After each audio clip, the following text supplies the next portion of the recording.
fair game to be practised on. My beautiful French chat with them.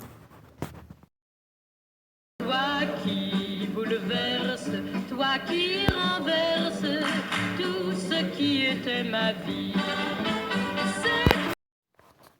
I should warn you that I tend to drive long distances and work with no radio. But I love music.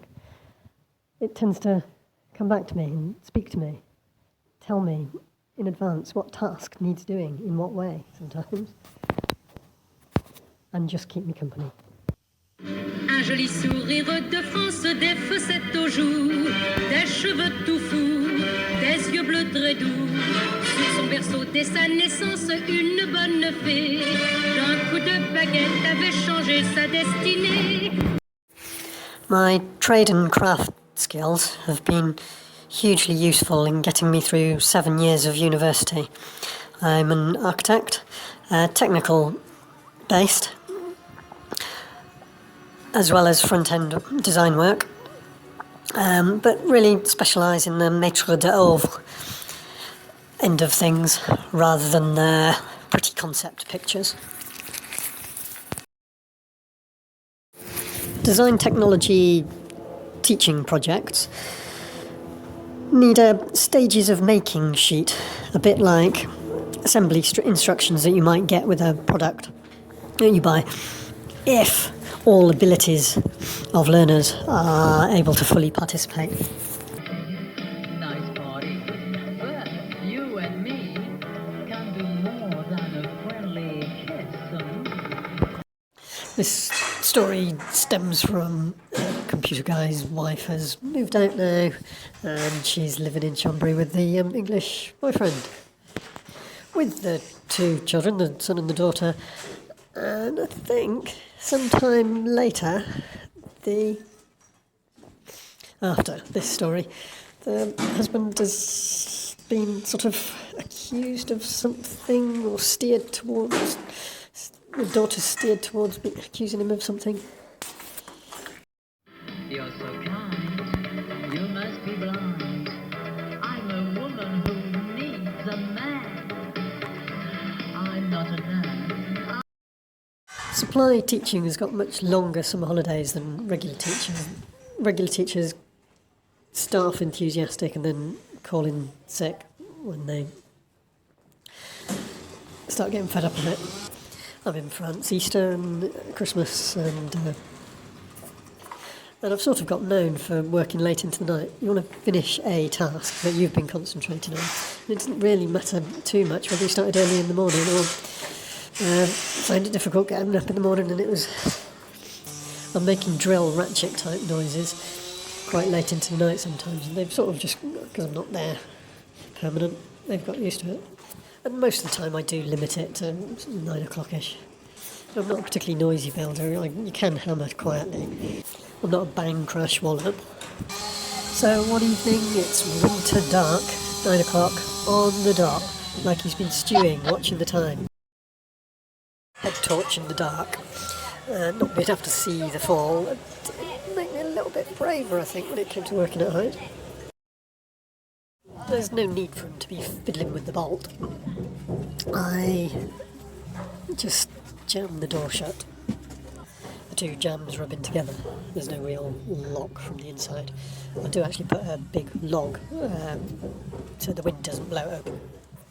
From the outside, his shouting's building to a crescendo, and he shuffles a bit of a run up, and you can tell by the waggling noise the door makes. He kicks it full hard kick, flat of your foot kick, hard enough that it swings the door wide open, bangs against the back wall, pushes the stump flying. I'm not a man. I want more fun. Give me pleasure and thank you for the tango. And he stood there, like, here's Johnny, and takes a couple of steps inside. There's a fair few gaps between the floorboards that he'll manage to fall through, down onto the top surface of the arches below. there's a fair few gaps in the big, thick, wide floorboards that I'm hoping he's going to manage to step off, graze his leg up to the thigh, falling through to the top side of the curved cave arches below. Thanks so much for the nice lunch. Now I'm waiting for something more. So he's outside the barn door, talking loudly, shouting for me to come to the door and why would you? And I know you're in there, and shining his torch and stuff like that. But me not responding just encouraged him. And he's ranting and raving, proper shouting, and his daughter can't get to sleep or something. He's not really setting a very good example for her if she's actually there, because he quite often says that, and they hardly ever stay there these days. The Chanteuse policewoman has said to me, "You are allowed to make noise."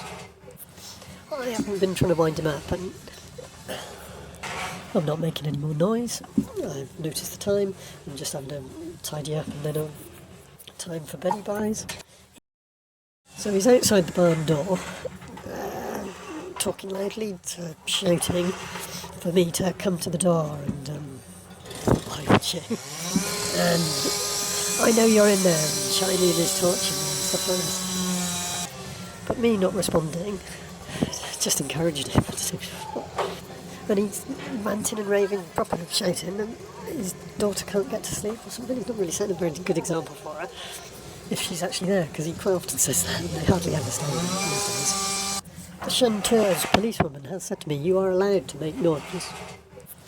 I haven't been trying to wind him up, and I'm not making any more noise. I've noticed the time.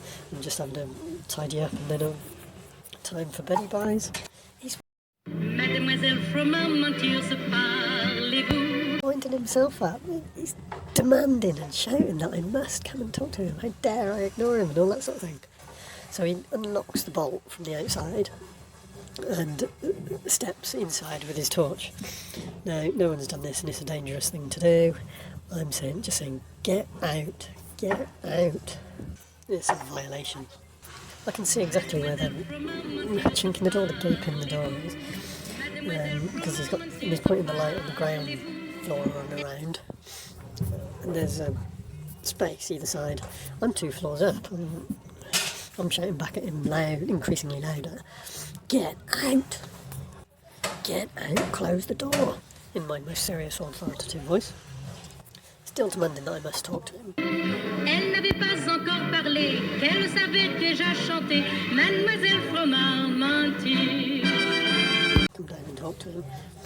Down a rickety ladder with him standing at the bottom, with a nutcase standing at the bottom of it. No. I'm saying it is dangerous. So knowing exactly where he is, I'm throwing stuff down from 2 floors up. And he's getting frightened and leaves. I'm saying it is dangerous. Before and after. Before, during and after. He's getting frightened and he leaves. And in one motion, draws the bolt closed, so I'm locked into my own house. Knowing full well what he's doing, drawing the bolt closed from the outside. Still, sight only facilitated by street lights. I turned the head torch off. When the drama had subsided, I had to disassemble a few things, and climb out through a high first ground floor window and drop down on the outside.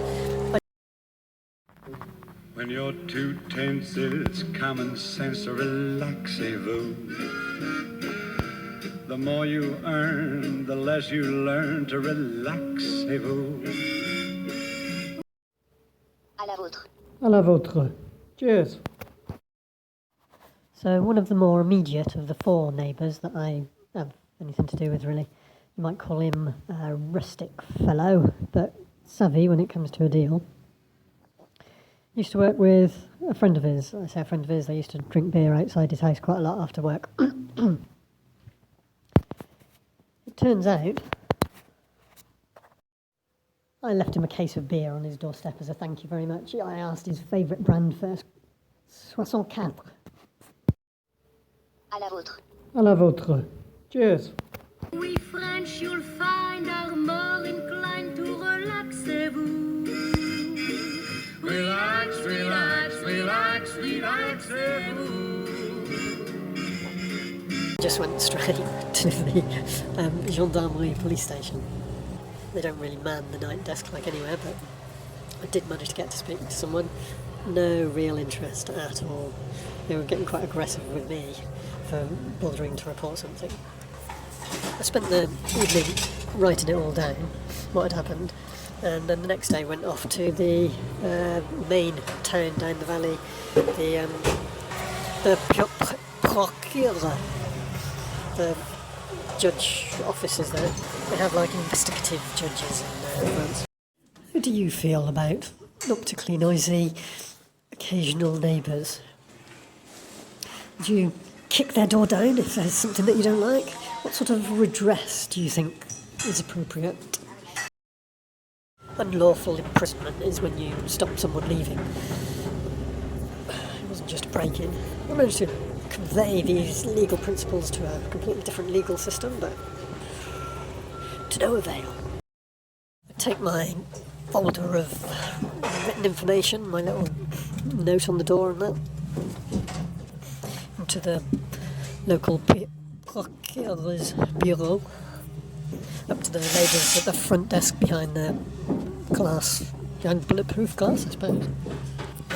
And I'm a bit of a curiosity, and I draw a bit of a crowd. There's three of them, each of them seems to know different English words, and they're all helping each other out. But I can't submit these documents. I'm failing to submit these documents. It's not possible to report it or record it in any way, it seems. There's something about how they're talking, and they're talking to each other, like almost like the tense of how they're talking, that I'm starting to realise something. Come to a realisation. They're telling me that they know he's had some difficulties recently and he's had a tough time. They talk to him. My nearest neighbour, the computer guy, works with them, and it sorts out their computer problems for them. He does the whole local government area. They get my point that just because I'm English as well, it's not my problem that his wife's left him for an English guy.